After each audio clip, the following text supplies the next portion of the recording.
Hey, Julia. Hey, Todd. How you doing? Good, good. Now, Julia, you are really fit, and also you are a yoga instructor and a runner. So you are the perfect person to talk about extreme exercise. Extreme. I wouldn't say I'm an extremist, but go on.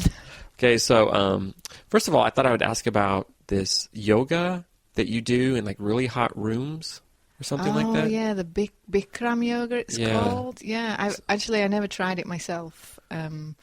I know it's kind of a growing craze. Maybe Madonna made it really popular. As far as I know, you do it in a sauna, but it can't possibly be a sauna like... Not a real sauna, right? Yeah, I don't know what the temperature is, but I think the philosophy behind it is to try to recreate the same climate as you'd find in India, where yoga originates. Oh, right. So you want it to be really hot. And humid, yeah. Oh, wow. And also people who like to get the kind of the stretch value, but also like to sweat at the same time. If you want to sweat at yoga, then to crank up the temperature is going to help you. Wow, that's intense. Well, what about, have you heard about CrossFit? CrossFit? Yeah, no. CrossFit's the big rage in America. CrossFit? No, I haven't heard of that. CrossFit is like, people do all of these really old school exercises like push-ups or pull-ups. Star jumps. They do like jumping jacks. They do really weird things like deadlifts, stuff like that. But they do it one after the other in really short time intervals. And like you're supposed to, like the workout only takes 12 minutes. Whoa. But if you do it right, I think like some people actually get so fatigued they throw up.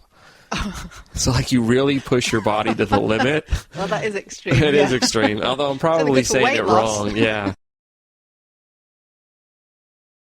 So, but it's actually this big craze where people do more natural body movements, and you never do the same thing twice. You're not supposed to get into a routine. You always do things different. You do it like spontaneously, or you set yourself a program? I think that, there's a whole website. You can go to the CrossFit website and they explain it all. Yeah, but it looks pretty cool. It's like not your typical gym type workout. CrossFit sounds like something you do on a BMX or something. Right, exactly.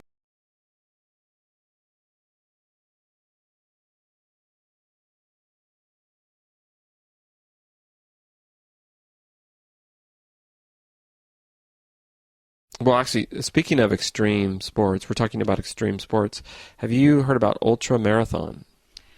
I'm reading a book right now that's about a tribe of ultra runners in Mexico, and I think it's going to come onto the subject of ultra marathons. Yeah? I mean, what does the book talk about? The book talks about this very old tribe who can run for days. Like days, yeah, and some of the members of this tribe are already in their 80s and 90s, and they scale mountains, and they have a very frugal diet. They run barefoot. Barefoot? They run barefoot. In the desert, on rocks? Desert. Yeah. Wow. And they are they run as soon as they learn to walk, they're running, and they run their whole lives, and they run like 100 miles is just like a walk in the park to them. They just... That's insane. At very high speeds. I mean, do they have some secret, some traditional secret? Well, yeah, they do. They're a very mystical tribe, and they're not that well known. The book's written by a journalist who investigates, and he records his story of how he gets to meet. Just even finding them and meeting them is a huge ordeal in itself. Because, I mean, physiologically, it sounds like that's impossible. Like the human body can only run so far because it needs water, it needs food, it needs rest. I don't know. I think the part of the philosophy of the book is that we're limited by our belief in that, and that in fact this tribe don't have that belief, therefore they don't have those limits. They kind of surpass those limits simply by, they just do it. Nobody told them they couldn't, so they just did nobody it. told them they needed a pair of $100 shoes in order to run. They just it's like it's a natural human thing, and it's like an atavistic thing. Wow.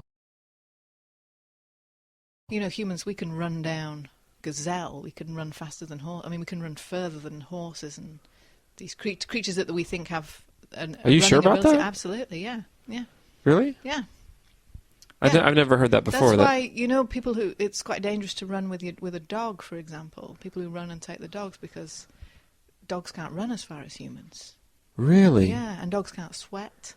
Humans can run and run and run for days. That's how they killed prey when we were in the caves. They just never gave up. You can outrun an antelope because antelope can only have short, sharp bursts of speed, but a pack of humans can run down any animal on the planet. Well, that's good to know. If I ever need to kill an antelope. Well, yeah, obviously you can't just, stick your shoes on and set off and. Wow. Good stuff, though. So, but would you like to try it someday? Try one of these ultra marathons? I think it's good to have a goal, but I like training for these kind of things. And ultramarathon, mentally, I don't know I have that ability to run for that far, that long. I'd like to have. I'd like to try and develop that stamina. Yeah. I think maybe in my younger days, but no, I don't. Or another life, but I'm going to pass. I think that running actually requires a lot of maturity. So the older you get, the better you are at running, because you give up on stuff when you're young and your brain's quite, you can't concentrate. You learn concentration and discipline, and they come with age and maturity. So I think we get better runners as we get older. That's what I'm banking on anyway. Yeah, me too. So I got that on my side.